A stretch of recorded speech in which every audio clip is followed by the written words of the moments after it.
Day 2 of the Diddy trial has wrapped, and the focus today was really on the prosecution's star witness, Cassandra Ventura, known as Cassie. She is the former partner of Sean Combs. When she took the stand, she explained to the jury her view on the relationship, saying that it was Vibes of Freak Off, where Diddy and another man, an escort, are standing on top of her while she is laying on the floor high off of ecstasy, and they are urinating on her face to the point where she is choking on their pee. And to further give context, on the right hand side of the court seated is her husband Alex Fine. On the left hand side, Diddy's 6 out of 7 kids are sitting in the courtroom as Cassie is describing having weekly freak offs for years that would last 2, 3. One lasted up to 4 days. She talked about damaging hotel rooms so bad in one instance that they had to pay such a hefty fee because the hotel told them that they needed to completely redecorate the room after a freak off. After a freak off, there would be blood, urine, and lots of baby oil. There was so much baby oil. There was also so much baby oil talk to the point where the judge at one point told prosecutors, wrap it up. But before we even got there, a very pregnant Cassie was called to the stand. She was wearing a tight brown turtleneck dress that was hugging her baby bump. When she sat down, you could tell she was nervous. And if you couldn't, you quickly picked up on it because once she started talking, you noticed that she paused a lot. She would sigh heavily before she answered a question. One of those moments was when she explained to the court that a year into their relationship, that Diddy had approached her with this fantasy that he had. He called it voyeurism, where he wanted to see her have sex with another man, later referred to as freak-offs. She said her stomach dropped. She was 22 years old. She described herself as very naive and a people pleaser. She said the only reason that she agreed to it is because she knew it would make him happy, and she was afraid what would happen if she said no. That's also around the time, she says, that he started to get abusive. Most of her testimony today was spent on talking about these freak-offs, the different escorts that they would use, the different hotels that they would use. She said that she would find escorts off of Craigslist and this escort service called Cowboys for Angels. And to describe them, they weren't the most attractive men, right? They were very average looking.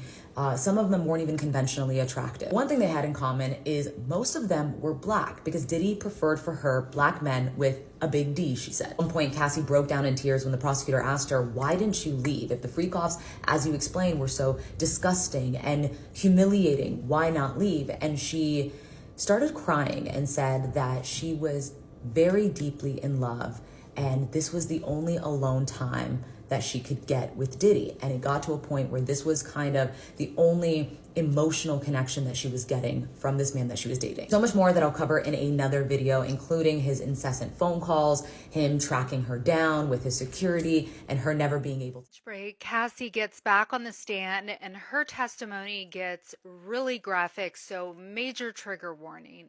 She talks about how Sean had the final say on her career and her appearance, and that James Cruz managed her, but was doing so with one hand tied behind his back. Everything had to go through Sean.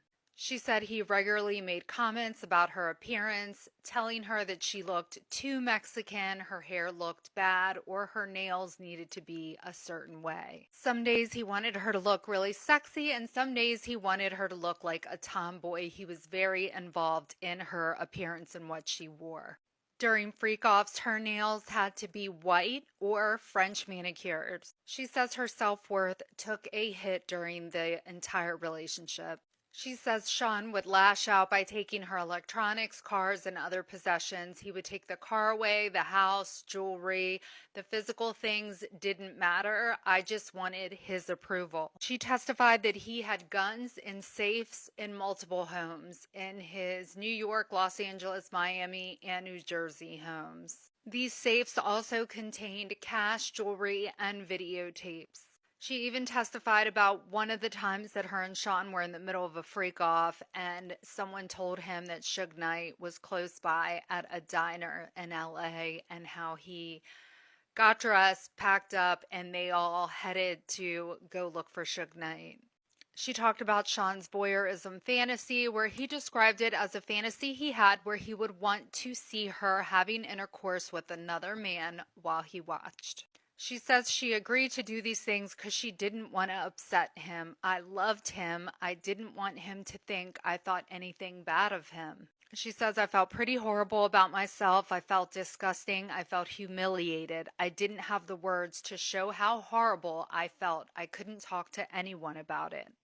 She recalled drinking alcohol and taking ecstasy rugs the first time having intercourse with a sex worker for Sean's entertainment. I was so high I didn't feel much. Did this really happen to me? I didn't know what was going to happen after that, if we were going to do it more frequently. I said yes to more. I didn't want to make him upset or angry. Cassie says she did everything to stay in his good graces. I didn't want him to be upset or not trust me. He was a scary person and he would get violent. She said the freak-offs happened in all the homes and hotels. They go into detail about the baby oil being used at the freak-offs. Sean wanted it heated and he wanted it to be glistening, so we applied it every 5 minutes. There was a pool filled with baby oil during a freak-off in Beverly Hills. If Sean wanted it to happen, that's what was going to happen. There was no way around it. We used 10 bottles of baby oil, regular size. Cassie said she was expected to participate in freak-offs even when it was that time of the month, resulting in blood getting all over the furniture. Cassie says that Sean had an escort urinate on her during an encounter because it was a turn-on for him. Sean also participated in the urinating. I just felt humiliating. It was disgusting. It was too much. I choked. I didn't want to be doing that. I was in a position I couldn't easily get out of. I eventually put my hands up. Sean saw and told him to stop. I was choking. There was too much urine in my mouth. Sean urinated on me at the same time. Cassie had to use several websites to find escorts across the country. Some of the pages they used were Craigslist, Backpage, and Service Cowboys for Angels. She would show Sean the photos. If he was interested, he would tell her. If not, he would say no, ask for someone else. But he always had to approve the escort. Cassie said she would question the legality of the escorts online, and Sean would ask to see them to see if they were cops. They said that the workers were paid anywhere between $1,500 to $6,000. She testified that to get through the freak-offs, she would use marijuana, ketamine, or shrooms, whatever rugs were available. She says, I couldn't imagine myself doing any of that without having some sort of buffer. She said there were times where she became ill and Sean would tell her to keep going. She said I would actually vomit, and when I got sick during a freak-off, he would encourage me to get up and continue on with it. They asked her, what would you do after an escort finished on you? She said Sean would usually want me to put it on his body in the next room. Did you do that? Yes. Where? Usually on his nipples.